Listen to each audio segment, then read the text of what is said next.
హిందూపూర్లో గల శ్రీ శంకరాశ్రమంలో అష్టమ వార్షికోత్సవం ఘనంగా జరుగుతున్నాయి.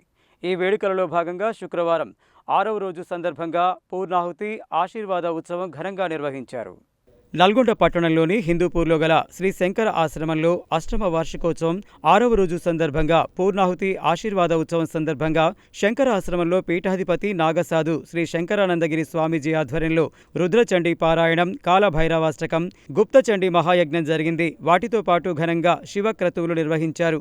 ఉదయం బ్రహ్మముహూర్తంలో రుద్రాభిషేకం, సిద్ధగురువు నాగసాధు శ్రీ శంకరానందగిరి మహారాజ్ స్వామీజీ నిర్వహణలో రుద్రహోమం, చండీ హోమం, నవగ్రహ శాంతి హోమం, కాలభైరవాష్టకం అనంతరం అన్నప్రసాద వితరణ జరిగింది.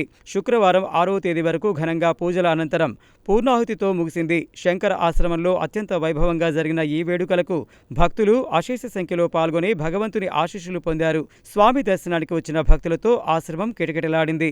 వివిధ ప్రదేశాల నుండి పీఠాధిపతులు, సాధువులు, సత్యనారాయణ స్వామీజీ, శివస్వామేశ్వర స్వామి, కృషానంద స్వామి, దేవకీ మాతాజీ, లక్ష్మీ మాతాజీ, ఆండాల్ మాతాజీ, యోగానంద స్వామీజీ, శ్రీశైలం శివస్వామీజీ, శంకర్ స్వామి ఆశీర్వాద సభలో పాల్గొన్నారు.